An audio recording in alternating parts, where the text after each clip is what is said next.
तो कैसे हो आप सब। मेरा नाम है निकिता पारिक और आप देख रहे हैं मेरा पॉडकास्ट कहानियों का सफ़र, जिस सफ़र में बात होती है कुछ इतिहास, कुछ संस्कृति और उनसे जुड़ी कुछ कहानियों के सफ़र की। आज के हमारे पॉडकास्ट के दूसरे एपिसोड में हम बात करेंगे राजस्थान के शहर जोधपुर के किले और उनसे जुड़ी कुछ जगहों की। जोधपुर शहर, जिसे सूर्य नगरी भी कहा जाता है, इस शहर में ऐसा बहुत कुछ है जिसे आप बार बार देखना चाहेंगे। लेकिन अगर इस शहर के गौरव की बात करें तो यहाँ के किले की सुंदरता के चर्चे देश विदेश में हैं। भारत में मंदिरों की भरमार तो है, साथ ही किलों के मामले में भी देश पीछे नहीं है। उसी में बात आती है मेहरानगढ़ किले की। मेहरान का अर्थ सूर्य है। राठौड़ों ने अपने मुख्य देवता सूर्य के नाम से इस किले का नाम मेहरानगढ़ रखा और इसे मेहरानगढ़ दुर्ग नाम से भी जाना जाता है। 15वीं शताब्दी में इस किले की नींव राव जोधा के द्वारा रखी गई, लेकिन इसका पूरा निर्माण महाराजा जसवंत सिंह ने करवाया था। 12 मई 1459 में राव जोधा जी ने एक आधुनिक शहर बसाने की कल्पना के साथ मेहरानगढ़ दुर्ग की स्थापना की। शुरुआत में जोधपुर मेहरानगढ़ दुर्ग के अंदर ही था। ये नगर दुर्ग से बाहर निकला और कहलाया राव जोधा जी की ढाणी। यह किला जोधपुर शहर के ठीक बीचों बीच है और इसे देखने के लिए देश विदेश से लोग आते हैं और ये भारत के सबसे पुराने किलों में से एक है। मेहरानगढ़ दुर्ग के बाहर कुछ छतरियां हैं जिन्हें उन वीरों के स्मारक के रूप में बनाई गई जिन्होंने युद्ध में अपने प्राण गंवाए थे, और इस किले के मुख्य द्वार का नाम जयपोल है। पुराने समय में यही किले का मुख्य द्वार हुआ करता था। यहाँ रावण हत्या के साथ संगीतकार बैठे होते हैं जो लोगों का मनोरंजन करते हैं, अलग अलग धुनों से लोगों का मन मोह लेते हैं। यहाँ कुछ तोपें आज भी देखी जा सकती है जो कि पुराने समय में युद्ध में काम आती थी। इस किले से जुड़ी एक कहानी है।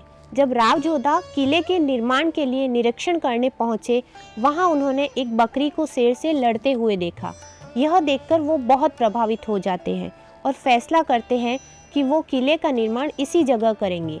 जिस पहाड़ी पर इस दुर्ग का निर्माण किया जाना था, उस पहाड़ी का नाम था चिड़ियानाथ की टूक। यहाँ पर कुछ जलाशय भी थे। जलाशय के पास एक योगी रहा करते थे जिनका नाम था चिड़ियानाथ।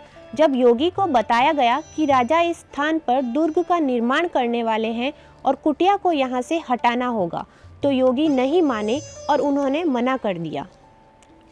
पर राव जोधा को इससे अच्छी जगह नज़र नहीं आ रही थी, तो उन्होंने यहीं पर किले का निर्माण शुरू किया। इससे चिड़ियानाथ ने गुस्से में आकर अपनी कुटिया उजाड़ दी और जाते जाते राव जोधा को श्राप दिया कि जिस पानी की वजह से मेरी तपस्या में भंग डाला है, वही पानी अब तुम्हें नसीब नहीं होगा और पानी सूख जाएगा। योगी के श्राप से ऐसा ही हुआ। जोधपुर में पानी की कमी आने लगी। राव जोधा ने यह देखकर योगी से माफ़ी मांगी। माफ़ी मांगने पर योगी ने एक उपाय बताया कि श्राप को खत्म करने के लिए राज्य के किसी व्यक्ति को अपनी इच्छा से किले के नीचे दफन होकर अपने जीवन की बलि देनी होगी। जब ऐसा कोई व्यक्ति नहीं मिला, तब राजा राम नामक एक व्यक्ति अपने प्राणों की आहुति देने के लिए आगे आए और आज भी उनका स्मारक मेहरानगढ़ दुर्ग में मौजूद है। सफेद संगमरमर से बना एक स्मारक है जो बहुत सारे उद्यानों और शांत झील के बीच में है। 1906 में जसवंत सिंह के बेटे महाराजा सरदार सिंह द्वारा महाराजा जसवंत सिंह द्वितीय के सम्मान और याद में निर्मित एक शिलालेख है। यह आज तक मारवाड़ शाही परिवार के लिए शमशान घाट के रूप में उपयोग किया जाता है। जसवंतथड़ा जोधपुर की पहाड़ियों के बीच में स्थित है, जिसे शहर के कई शानदार वास्तुशिल्प स्थलों में से एक माना जाता है। इसे मारवाड़ का ताजमहल भी कहा जाता है और अलग अलग जगहों से पर्यटकों को आकर्षित करता है। जसवंतथड़ा को मेवाड़ का ताजमहल कहते हैं क्योंकि इसके निर्माण में शुद्ध संगमरमर का उपयोग किया गया था। पर इसकी तुलना आगरा के ताजमहल से करें तो राजस्थान का यह ताजमहल आगरा के ताजमहल से एकदम अलग है। उमेद भवन पैलेस, शहर के परिसर के भीतर स्थित यह महल जोधपुर रियासत का दर्पण है। जोधपुर के सबसे शानदार महलों में से एक है उम्मेद भवन पैलेस। इस पैलेस को इंडिया का सबसे यंगेस्ट पैलेस माना जाता है। यह प्राचीन और मॉडर्न दोनों आर्किटेक्चर का बहुत बड़ा उदाहरण है। ये भवन इंडिया में यंगेस्ट पैलेस के नाम से इसलिए जाना जाता है क्योंकि जब ये पैलेस बनकर तैयार हुआ था वो समय था 1943 का और भारत को आज़ादी मिली 1947 में। और 1943 और 47 के बीच में भारत में और कोई ऐसा पैलेस बनकर तैयार नहीं हुआ, इसलिए उम्मेद भवन भारत का यंगेस्ट पैलेस है। इसका नाम राजा उम्मेद सिंह के नाम पर रखा गया। तुर्जी का झालरा पुराने दीवारों वाले शहर में घुमावदार गलियों और सदियों पुरानी हवेलियों के बीच एक पुरानी बावड़ी तुर्जी का झालरा स्थित है। यह एक प्राचीन बावड़ी है जिसमें बहुत गहरा पानी है और इसकी सीढ़ियाँ कुएं तक उतरती है। मारवाड़ की रानी तंवरजी, जो जोधपुर के महाराजा अभय सिंह की पत्नी थी, उनके द्वारा ये बनाया गया था।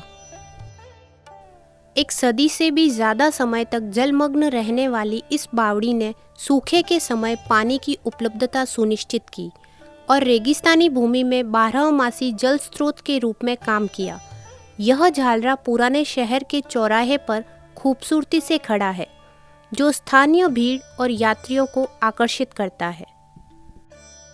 रानी तंवरजी, जिन्हें मारवाड़ी बोली में तुर्जी कहा जाता है, उनके नाम से इस बावड़ी का नाम तुर्जी का झालरा पड़ा।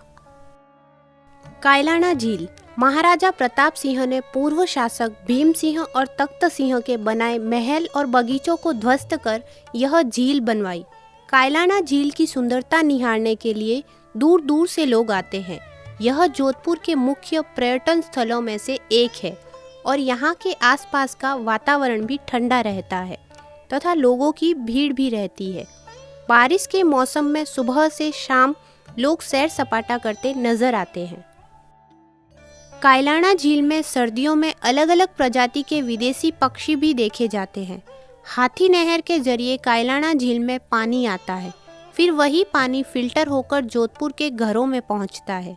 ये जोधपुर वासियों के लिए वाटर सप्लाई का मुख्य स्रोत है।